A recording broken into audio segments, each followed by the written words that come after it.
ఇంటర్వ్యూలో కాల్ రావాలంటే జనరల్గా ఇప్పుడు ప్రాబ్లం ఏమవుతుందంటే ఒక్క పొజిషన్కి hundreds of resumes, thousands of resumes వస్తున్నాయండి. ఇలాంటప్పుడు మీకు ఇంటర్వ్యూలో కాల్ రావాలంటే మీరు బేసిక్గా చేయవలసిన థింగ్స్ ఏంటి? 100 రెజ్యూమ్స్లో ఒకటో 2 రెజ్యూమ్స్ షార్ట్ లిస్ట్ అవ్వాలి. సో ఇక్కడ మనం ఏం చేయాలి? రెజ్యూమ్లో ఖచ్చితంగా రియల్ టైం ప్రాజెక్ట్స్ పెట్టాలి. రెజ్యూమ్లో ప్రాజెక్ట్స్ మ్యాండేటరీ.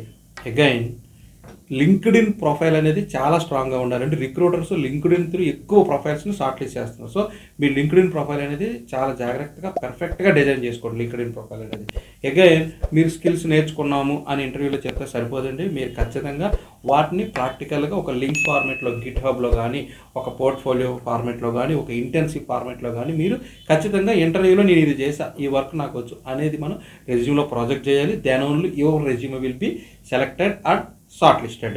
అగైన్ డిగ్రీ ఒక్కటే మనకి సఫిషియంట్ కాదండి. జాబ్ తెచ్చుకోవాలంటే ఖచ్చితంగా ఐటీ కంపెనీస్కి స్కిల్స్ అనేది ఇంపార్టెంట్. మీ స్కిల్ అనేది రెజ్యూమ్లో పర్ఫెక్ట్గా రిక్రూటర్ చూసేటప్పుడు వాళ్ళకి కనబడేలాగా సర్టిఫికేషన్స్ హెడర్లో ఉండాలి. దాని only your resume will be short listed.